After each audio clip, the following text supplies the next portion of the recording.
YTPC. Scott the Night Train Piper here. And this is a tribute to my mom.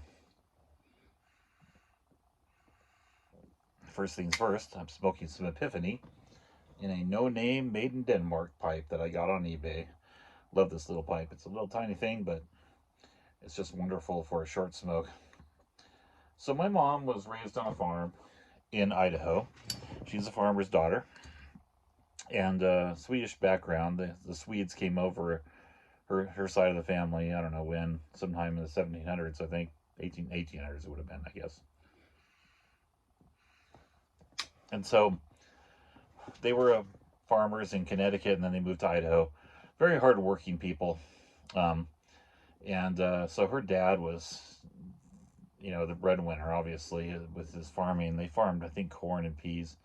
But she grew up, on the farm life, going out and ice skating on the frozen lakes nearby and sledding and in the winter, and then just working on the farm the rest of the year whenever they had a crop to do. Everyone was busy, and she helped her mom cook and everything.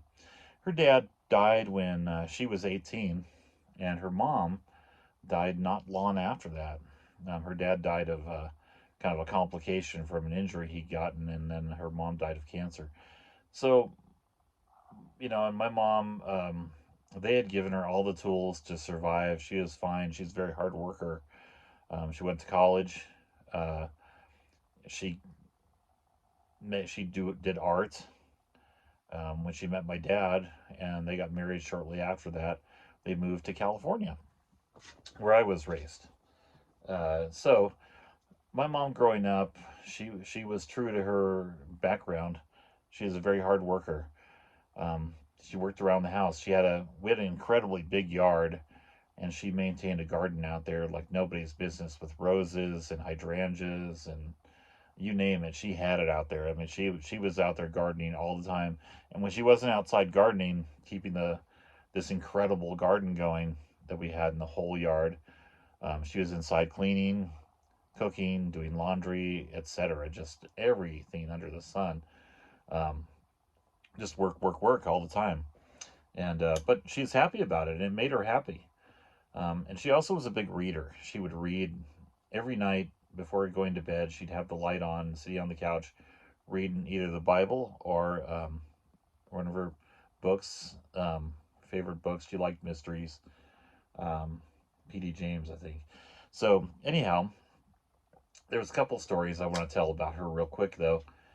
One is that I was going through a very hard time in when I hit my teenage years, just down on myself. I hated myself. I went through that time when, just nothing seems to feel right, and you don't feel like you fit in and everything. And I was very depressed, actually. And my mom, she sensed this, and we would have these conversations, long conversations about life and whatever. So even in the midst of all this, ruggedness and hard life she had had, and the work ethic she had, she also had a very tender heart and compassion, and she helped me through that. And there was this pillow that she gave me, and it's she'd made it herself. She went and bought the fabric for it and everything, and it was a heart-shaped pillow, and it had a red like frill around it, not very manly, but it had a picture of Popeye. It had a picture of Popeye on it, saying, "I am what I am." And she gave me that pillow, and it helped me, because she just told me, you got to accept yourself, and learn to love yourself, learn to be yourself and accept yourself, and don't listen to what others are saying, don't listen to what you are saying about yourself. Just accept yourself. And it always stuck with me. I still have that pillow. um, And the other story I'll tell is that in her cleaning, she would go in my room a lot of times. This is a kind of a more humorous story.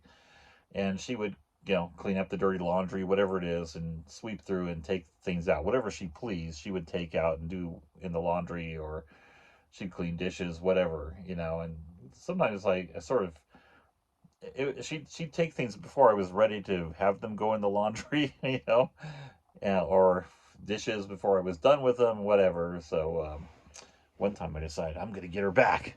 And so I had a record player and I set it up so that it would turn on when she opened the door.